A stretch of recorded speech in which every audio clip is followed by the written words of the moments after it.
Bet365 is an A-rated book on SBR. Click on their logo to discover why.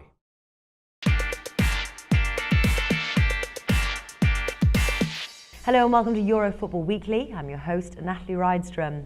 Barcelona's draw on Saturday with Atletico Madrid caused them to relinquish their La Liga title. They also failed to reach the Champions League final, and with a transfer ban on the horizon and the sudden death of former coach Tito Vilanova, it has been a rough go lately for the famous club. Now, here with us to expand on this topic is SBR sports writer and regular contributor Richard O'Hagan. Richard, thanks for joining us. You're welcome, Natalie. Now let's get right to it. Barcelona has been out of sorts lately. Take your pick on any of the number of reasons why. Where do they go from here? Well, to be honest, Natalie, I'm not sure that we're going to see an awful lot of change at Camp Nou now. They've just appointed a new manager in Luis Enrique. Now that's going to be an interesting development. They promoted him from being head coach of the B team. Was a wonderful, wonderful player. But as we know, wonderful players don't always make great managers. So very interesting to see how that pans out there. But he's got such a wealth of talent at his disposal, even with the likes of Victor Valdez and Carlos Puyol saying they're going to leave the club. He's going to make a difference in a positive way, I think. And it's just going to help them so much to be able to put this whole season behind them and to get on with the serious business of competing in La Liga. So the transfer ban itself, I think that's a little bit of a red herring, particularly as far as the betting markets are concerned, because I think that's already factored into the prices.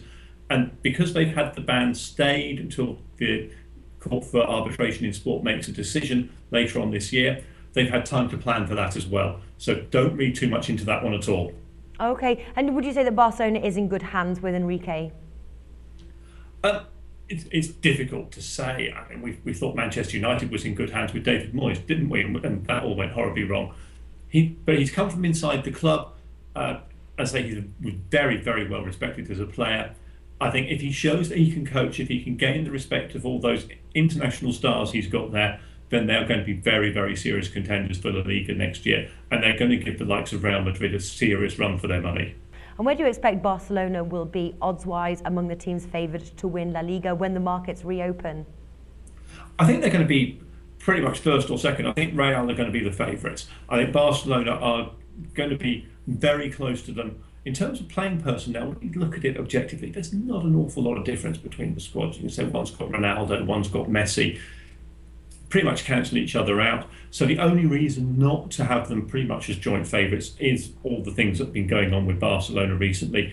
And to be honest with you, if they're not over with those by the time we get to the end of the World Cup, then I'll be very, very surprised. There's such a smooth, efficient sporting operation there that I think everything will have been dealt with and they'll have moved on already. They already made good use of the fact that the transfer ban's been suspended. They've signed Borussia Mönchengladbach's goalkeeper, Ter Stegen, and he's a very good young keeper. He'll be an admirable replacement for Victor Valdez there.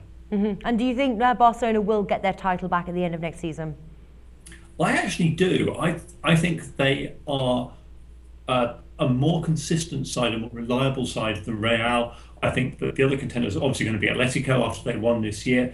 But I didn't like the way Atletico faded a little bit towards the end, dropping points to the likes of Levante and Malaga, which you can't imagine Real or Barca doing in the same situation. So I think Atletico will be challengers, but not such strong challengers next year. So yeah, my money's going with Barca this time. All right, wonderful. Richard O'Hagan, thank you for joining us today. Great to be here, Natalie.